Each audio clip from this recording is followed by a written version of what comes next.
Hi friends, சின்ன மருமகள் அடுத்து என்ன நடக்க போகுதுன்றத இந்த ஒரு வீடியோவில் ஒரு குட்டி பிரேமோவாக பார்க்கலாம் வாங்க. இங்கே சேது டாக்டர் கிட்ட ரொம்ப ஃபீல் பண்ணி எப்படியாச்சும் காப்பாற்றிடுங்க அப்படின்ட்டு ரொம்ப ரெக்வஸ்ட் பண்ணுறாங்க. அப்புறமா ஐஸ்வர்யாவுடைய அம்மாவும் அவங்களுடைய அப்பாவுமே வந்துடுவாங்க.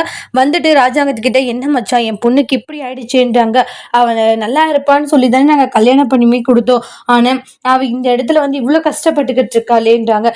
என் பொண்ணு இந்த அளவு கஷ்டப்படுவான்னு நினச்சி கூட பார்க்கல மச்சான் அப்படின்ட்டுலாம் சொல்லி அழுகுறாங்க. அப்புறமா சேது இருந்துட்டு மாமா ஐஸ்வர்யா பார்க்கும்போது எனக்கும் தான் கஷ்டமா இருக்குன்றாங்க. அவளை எப்படியாச்சும் காப்பாத்தில மாமா, நீங்க இது பண்ணாதீங்கன்றாங்க. எப்படி காப்பாத்துறது, அவ இந்த நிலைமையில இருக்கிறத பார்க்கும்போது மனசுக்கே ரொம்ப சங்கட்டமா இருக்குன்றாங்க.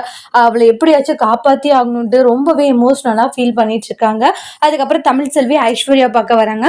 ஐஸ்வர்யாவை எங்களுடைய ஹாஸ்பிட்டல் கூட்டிட்டு வாங்க, அங்க நான் அவளை காப்பாத்திடுறேன்றாங்க. எதை நம்பி நீ அவளை அனுப்ப சொல்றேன்றாங்க.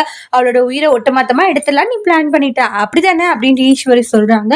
ஐஸ்வர்யோட உயிரை எடுக்கணும்ட்டு எந்த காரணத்தை கொண்டு நான் நினைக்க மாட்டேன்றாங்க. அப்படி எந்த ஒரு எண்ணமும் எனக்கு கிடையவும் கிடையாதுன்றாங்க. ஒரு உயிரை காப்பாற்றணும் தான் நினைப்புனே தவிர ஆனால் ஒரு உயிரை எடுக்கணும்ட்டு எந்த காரணத்தை கொண்டு நினைக்க மாட்டேன்றாங்க. இப்படி கொஞ்சம் கூட மனசாட்சி இல்லாம நான் அவளோட உயிரை எடுக்கணும்னு நினைக்கிறேன்னு சொல்லி பேசிட்டு இருக்கீங்க, என்ன பேசுறீங்க நீங்க அப்படின்னு சொல்லிட்டு கோவமா அந்த இடத்துல திட்டிக்கிட்டு இருக்காங்க. அதுக்கப்புறமா இங்க பாருங்க, என் மேல உங்களுக்கு நம்பிக்கை இருந்துச்சுன்னா என்னுடைய ஹாஸ்பிட்டலுக்கு ஐஸ்வர்யாவை அனுப்புங்க. ஐஸ்வர்யோட உயிரை காப்பாற்ற வேண்டியது எங்களுடைய பொறுப்பு அப்படின்னு சொல்றாங்க. ராஜா அங்க இருந்துட்டு ஈஸ்வரி கிட்ட போய் பேசுறாங்க. ஈஸ்வரி, எனக்கு என்னவோ தமிழ் செல்வி சொல்றதா சரியான்னு தோணுதுன்றாங்க. தமிழ் செல்வி சொல்ற மாதிரி அந்த ஹாஸ்பிட்டல்ல நம்ம சேர்த்திடலாம், கண்டிப்பா தமிழ் செல்வி காப்பாற்றிடுவா அப்படின்னு சொல்றாங்க. ஆனா ஈஸ்வரிக்கு கொஞ்சம் கூட விருப்பமே இல்லை. ஈஸ்வரி ஐஸ்வர்யாவை தமிழ் செல்வியோடைய ஹாஸ்பிட்டல்ல ட்ரீட்மெண்ட் பார்க்க அலோவ் பண்ணுவாங்களா இல்லையான்றதை நெக்ஸ்ட் வீடியோல பார்க்கலாம். இந்த வீடியோ உங்களுக்கு பிடிச்சிருந்தா லைக் பண்ணுங்க, கமெண்ட் பண்ணுங்க, ஷேர் பண்ணுங்க. மறக்காம நம்ம சேனலை நீங்க சப்ஸ்கிரைபர் பண்ணிக்கோங்க. Thank you friends.